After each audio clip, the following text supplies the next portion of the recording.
Our next speaker at the International Summit is Dominic Redford, Global Brand and Communications Director for Diageo.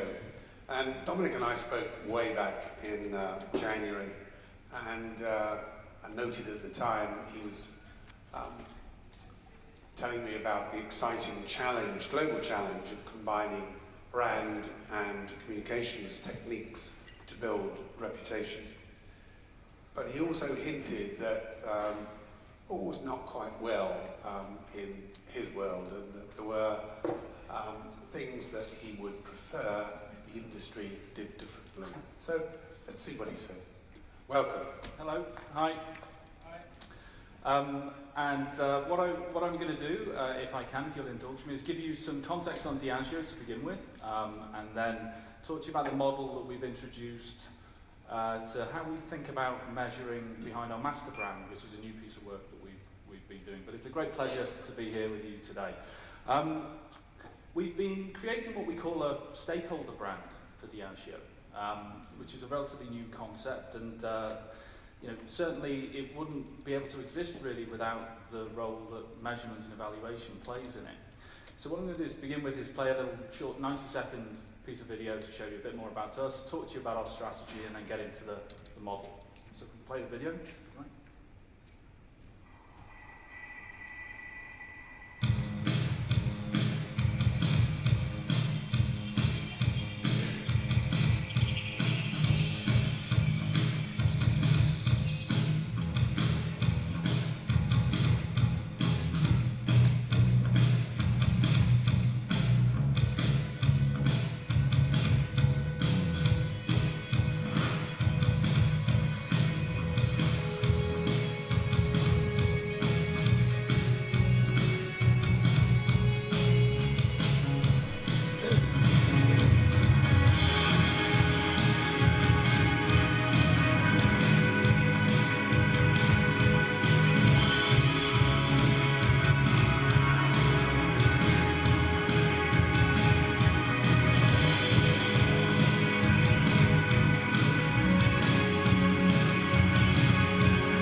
Many of our brands have been around for hundreds of years. Diageo itself is only 18 years old, and it was created in 1997 through the merger of Guinness and Grand Metropolitan, two big multinationals at the time.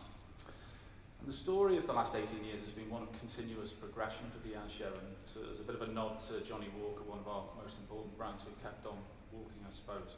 In just the last 8 years, the company has transformed itself from pretty much a North Atlantic orientated company, US and Europe, into a company now with almost half of our business in the emerging markets, markets that are either have emerged or as I say, emerging.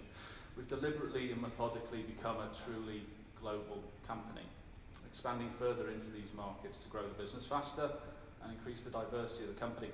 We've invested in Africa, in India, Turkey, Brazil, Vietnam, Mexico and China, bringing lots of local companies and thousands of talented people into the business, and many iconic brands to boot. This has reinforced the global presence, but an even deeper local knowledge and experience. And our ambition is for Diageo to become one of the most trusted and respected companies in the world. But it's clear what we need to do to become one of the best performing companies, but financially, but to become one of the most trusted and respected requires us to truly understand how we earn that trust with our stakeholders, and with who. And it's a much broader range of stakeholders, and that's really at the heart of how we think about this stakeholder brand. So the global presence, coupled with faster trends, greater social awareness, increased expectations around transparency from a company like Diageo, And the role of business in society generally led us to the creation of what we call this stakeholder brand. We recognise that all of our stakeholders are connected in many different ways, often at the click of a key, and they're brought together very quickly, and gaining greater visibility and understanding of our expectations beyond our performance is hugely important to them. So it's key to how we operate and how we think about building our reputation. Our reputation strategy is what we refer to as brand Diageo. It's rooted in a more powerful connection with the meaning of the company's purpose statement, which is to celebrate life every day, everywhere, and a recognition that we must continue to generate shared value for all of our different stakeholders, wherever they may be, in many of these new markets that we've entered. Brand Diageo aggregates, brings together a lot of the different elements of our corporate reputation strategy through a combination of brand and advocacy work, and provides the framework to drive positive stakeholder engagement on the ground. It's not about the logo, it's not about the name. It's very much about the creation and activation of a powerful and authentic view of the company, both locally and globally. We're a company that's used to talking about Johnny Walker, about Guinness, about Tanqueray, Baileys, many different brands. And we're more than happy for those brands to share that, to take all of the limelight, to be frank. Yet the Diageo brand is the brand that's actually activated at the point of every sale, at the point of every purchase to a degree. When a customer buys into our promise, buys into our people, can we grow their business as well as ours? Buys into our brand portfolio. This brand is how we show up as a company. And we needed to understand how we can measure that, how we can really understand the data that might be behind that. We're very conscious of the equity that we've invested in our brands. And it's for that reason that we've not decided to take a very overt, above-the-line, consumer-facing approach with the master brand. But we realise and we know that a great deal of value can be unlocked and protected by building a powerful stakeholder brand to ensure that Diageo is consistently known and understood by wider stakeholder groups, such as employees, potential employees, regulators, government, media, customers, NGOs, and of course investors. To achieve this, we focus on 6 areas within the stakeholder brand, where we believe we can bring the company to life, to lift the lid on the company, on who we are and what we do, but work in these areas to build trust and respect and measure our efficacy across these areas. The first focus is on alcohol in society.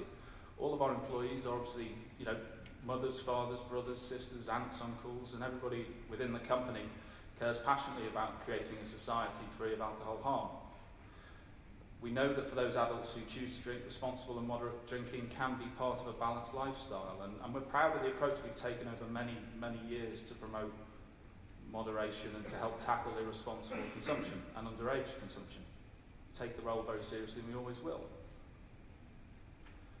As early as the 1930s, we actively promoted a responsible approach to products. Take this Seagram ad from the 1930s on the left there, and the current execution from Hay Club, where we advocate drinking better, not more. Unfortunately, some people do misuse alcohol, and we know that there's a real problem for individuals, for the communities and society. Alcohol misuse and related harm is a complex social issue, though, and there's no one-size-fits-all solution. Different cultures, societies require different approaches. The one common thread, though, for us is that the responsibility to address the issue is shared by everybody having a role to play. And Diageo shares the goal of the WHO to reduce harmful drinking by 10%, and we believe that by working in partnership with government, society, individuals, NGOs and other companies to put in place programmes that we can prove the efficacy of, prove the track records, we can make a difference to that goal. We support close to about 300 programmes around the world to promote responsible drinking in more than 40 countries, and to ensure that we're making an impact on these programmes. One of our 2020 targets is to conduct robust measurement and evaluation of each programme and publish the results, be very transparent about the results. Linked very closely to this is our total economic and social contribution as a company, both directly and indirectly through our supply chain. We must be able to then deliver equally a powerful employer brand to attract and retain the talent that we need. And given the shifts we're making in our operating model around the world, building a compelling employer brand is absolutely key and more important than ever. We know that we're a company built and sustained. Back there.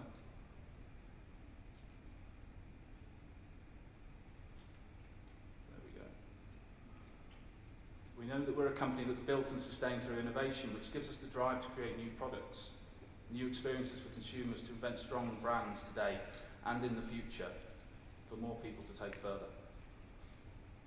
And we're also the guardian, as you saw in the film, the most iconic brands in the world, with a responsibility to ensure they remain as relevant today and tomorrow as we possibly can. Pass them on to the next generation in better shape. So our Stakeholder brand provides a platform for our consumer brands to consolidate their growth drivers. So if you have a Guinness or a Johnny Walker or a Smirnoff, how can they connect to our master brand? What activities are they doing that relate to our master brand, and how can we create these golden threads? Consolidate what we call the growth drivers. It's often in their cause-related programs that we do this. Reinforces what Diageo stands for. And at the foundation for all of this is obviously the performance of the company, the performance story. So we've got to consistently deliver our financial performance with a clear articulation of business strategy, because this creates the license to be able to talk about the other areas. It gives us that headroom. Threaded through all of this is the need for data and intelligence, for genuine insights to determine not just our reputation strategy, but to arm our local managers with the information they need to make decisions, to build trust and respect on the ground in market. Data and insights help us determine what we do and how we deliver it, as well as how we communicate and engage.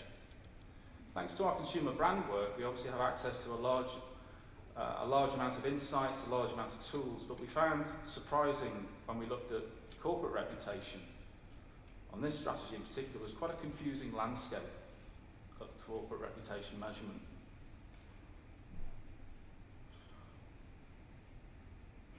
It was a bit of a maze, if you like. Lots of jargon with multiple theories of how to interpret reputation, a lot of which seemed to tell us what our reputation score would be out of 10, or our reputation score would be relative to our peers. Now, don't get me wrong, that's a valuable data point. But what we felt was missing was a focus on the actual value at stake and a clear sense about providing actionable insights, clear instructions of what to do to make a positive shift on the ground. And so, taking inspiration from what we do as a company, we are in the midst of creating what we hope will be a perfect blend of different tools and different techniques. If we've learned one lesson in the last year, it's that there's no single magic bullet reputation research tool or framework. Our businesses are complex, the environments we work in are complex, and the pace of change is dynamic. No single tool built on generic reputation drivers can deliver the insights that we need. This is Dr. Jim Beveridge, by the way, our master blender for Johnny Walker, creating hopefully another masterpiece that you'll enjoy, another blend one day. So we've taken a rigorous approach to how we develop this blend of both periodic and real-time research. It provides directional insight and contextual intelligence that we can use day in, day out. The way we think about reputation research today is based on reputation being shaped by business decisions, actions and behaviour, as well as how we communicate and engage. Companies having multiple reputations among different stakeholder audiences, the reputation measurement should be capable of distinguishing between different reputations. That reputation measurement should be clearly linked to the business value at stake, and it should therefore be clear how reputation relates to key business priorities. We want insights that are intended to be forward-looking in order to shape future decisions based on an accurate assessment of where we are today. The objectives we set for the research program that we embarked upon was to identify the drivers of reputation and trust among key stakeholders in select markets, to show the relationship between reputation, trust and business value as defined by that stakeholder audience, to identify reputation KPIs may be introduced to existing scorecards that we have in the business. This enables us to support business leaders both locally and globally, to understand where reputation and trust have the biggest impact on business, on strategy, on execution, and the decision-making that we're taking on the ground. And to develop a recommended framework for tracking reputation and trust performance and understanding the interconnections between risks. We're only 1 year into this work and reviewing and refining the mix of tools to strengthen our approach for future ways, but we're confident in what we've seen so far, confident that the insights, along with additional sources of digital real-time data, can enable the business to focus activity on those areas where our reputation among stakeholders best supports business value.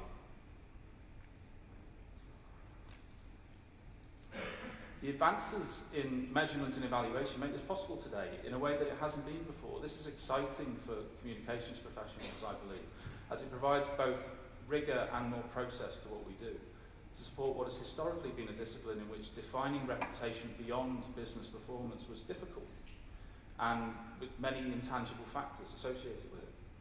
Spending the right amount of time understanding the contexts that influence stakeholders, their needs and expectations, and course-correcting plans makes our brand activation model fairly straightforward, as you can see.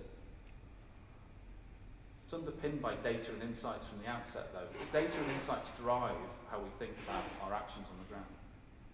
Without the accurate measurement and evaluation, we will not be successful in driving these outcomes, and these are outcomes that are most relevant to our stakeholders now and in the future. I mentioned that our purpose earlier on was to celebrate life every day, everywhere, and this shows up in all of our activity. We take this to mean being the best we can be at work, at home, with friends, in the community and for the community. So this is really a holistic sense of the term celebrating life. This informs how we think about building our reputation with the relevant stakeholder groups through the 6 focus areas, from the role of alcohol in society through to the business performance. We think about the application of activity through a mix of different media, from paid media through earned media or PR, and the work we do ourselves on our own channels, on our digital output. This again is where I believe our discipline has become exciting, more exciting than it ever has been in the past. Adopting techniques from marketing colleagues, applying them in a corporate context not only improves the approach to communications that we take, it also drives understanding of the narrative, digital fluency and collaboration across different functions.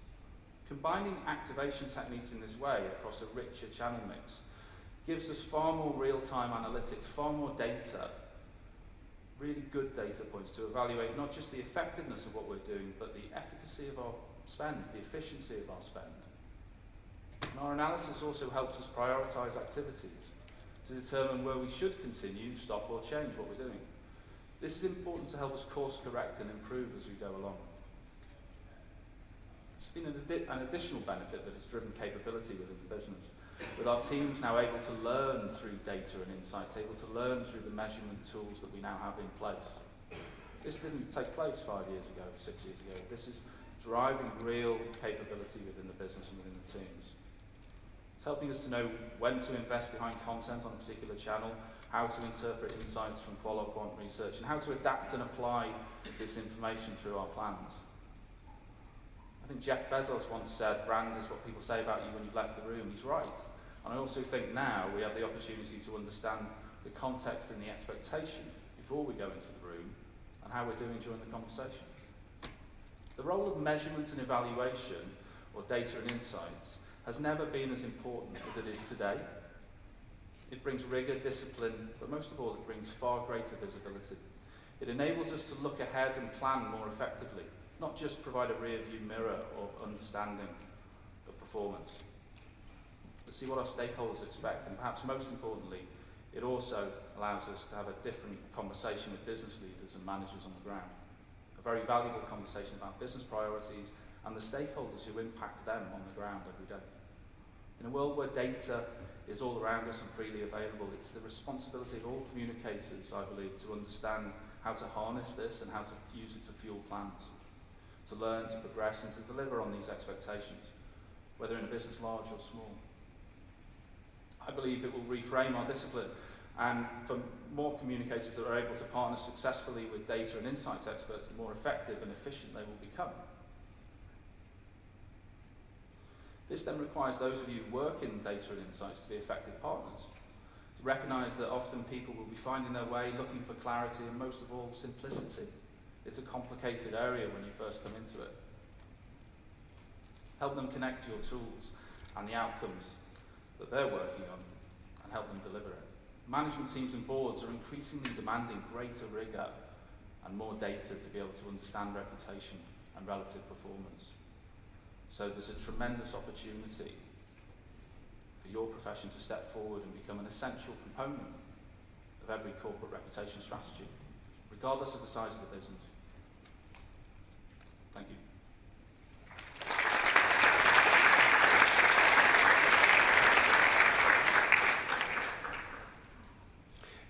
Thank you, Dominic. I'm going to come out to your question in a moment. Let me start with this. You were talking about that's really this audience, you have to be effective partners. And you see there's a tremendous opportunity. Yeah.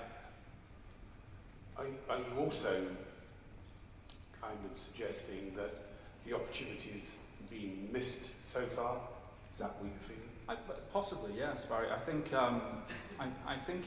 once you understand the power of what you do in this room, once I think practitioners understand the visibility that it gives communications professionals or marketing or the blend of both, I think then, as you saw in the last presentation, you can just completely think about your plans in a different way. You can course correct your plans. You can think about your strategy, the application of your strategy completely differently. And it's such a powerful tool, and it's such a powerful understanding when you get that. And I think that the more comms teams, brand teams can actually have data embedded in it, or role within the team that has data embedded in it, the more successful they will become. Not just in terms of the results they're delivering on a campaign or the results they're delivering building a brand, but actually the efficiency with which they're doing it. Yeah. Which is hugely important to them. Yeah. Right, I'm coming up to the room for a question for Dominic. Okay, down in front. You as well. Can we go over there first, please? Hi, Scott Milton, Volcano. I was just sort of interested, it seems like you've sort of managed to build this very kind of holistic measurement model within your business where you're able to use data to inform, as you sort of put it, course correct across a whole variety of disciplines, paid media, etc. I just sort of wondered what you found, or if you found there to be sort of barriers in terms of trying to build such a holistic measurement model, in terms of sort of departments being parochial about their own data sources or about their own traditional ways of working, and what your experience has been over sort of the past year or so of actually trying to build something that's holistic and applies across all areas of the company.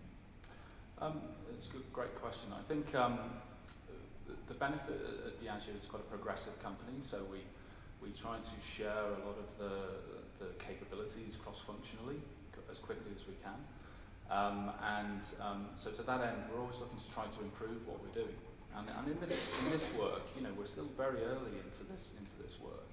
And so, I certainly wouldn't stand here and say that we've cracked it, we've completely delivered what we want to deliver. But what we've seen so far is that we've got far greater visibility. We can really understand the return on investment that we're making. The conversations that we're having with leaders on the ground in different teams is a different conversation. The role of communications, the role of stakeholder insights is in a different place.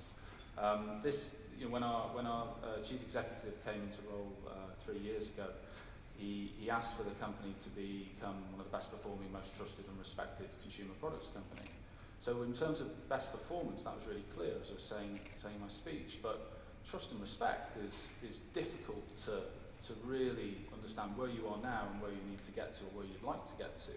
And so what we did was try to sort of wrap our arms around that and really look at how we could pull together things that would be simple and logical for us to work with on a daily basis. And that's what we've tried to do, is we learn as we go along and we keep learning, month by month, and see what's working.